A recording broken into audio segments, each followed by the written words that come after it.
When did you decide to make such a personal movie about yourself? Well, it all began in 2015. I made a record called Spring Uje Spring. It means run Uje run. And it was 10 songs about midlife stuff, so to speak. And when I put out the record, I was thinking about how I would perform these songs. I didn't want to tour as usual. I wanted to do a sort of play, a show at the theater. So I started working at that show, but during the show I recognized some symptoms. My hand started to shake, and I went to a doctor, and after a while he told me that I got Parkinson's disease. And I then made the decision to make the show about me getting Parkinson's disease. And I did so, and I played the show, and it was very successful in Stockholm. And I played it for some years, 2-3 years.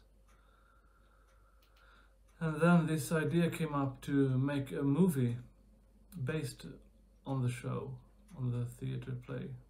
It was a sort of it was a monologue with music, or a concert with a lot of talk. I don't know how to define it, but anyway, this idea came up to make a movie, and I contacted the director Henrik Schyffert, and I wrote the script. That's really quite different from the play. In the play, my family doesn't have any part at all, and I would say the only thing that remains from the play in the movie is the stuff about mapping, this life coach method, and of course the music. The rest is unique for the movie, so to speak. We had to invent a lot of scenes to make a movie. That's a story about how the movie came about, and well, I guess the question was why I decided to make such a personal movie, because it's based on my life, of course. I got Parkinson's disease in real life, and my family plays themselves in the movie. And I think the true answer is that it was a story too good not to be told, and I got a chance to do what I always dreamed about: make a movie, write a movie, play in a movie, sing in a movie, and I did, and I had great fun doing it. What's the obsession of Swedish middle class parents with real estate? Well, I would say it's a Stockholm phenomena, or rather a urban phenomena around the globe, because we all know that it's expensive to live in big cities, and the difference between own your apartment and rent it is huge in terms of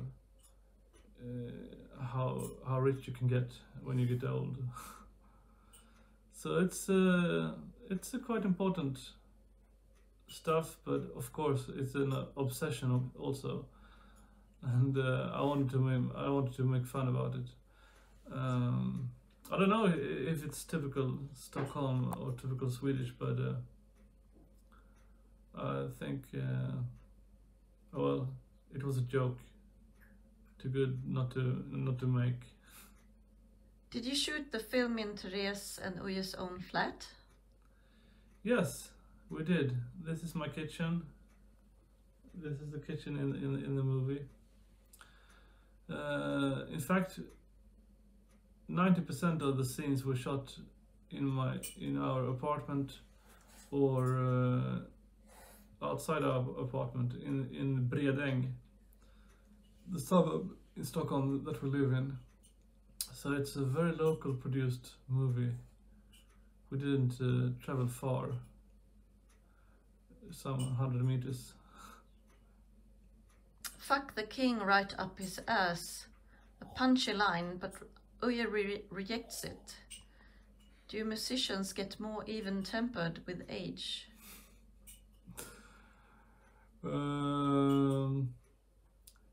Yes and no. I think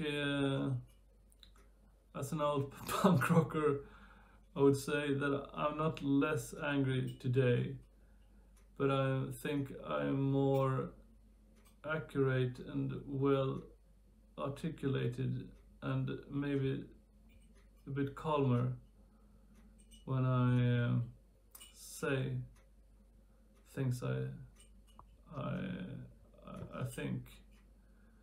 I think the deliverance is more well tempered, but my feelings towards this fucking society is unchanged. Did you ever try mapping, and if so, what's left in the dream folder? Maybe, actually, I'm trying mapping right now.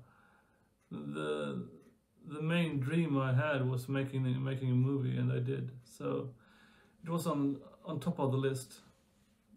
So I would say yes, I do mapping. It's of course a silly method.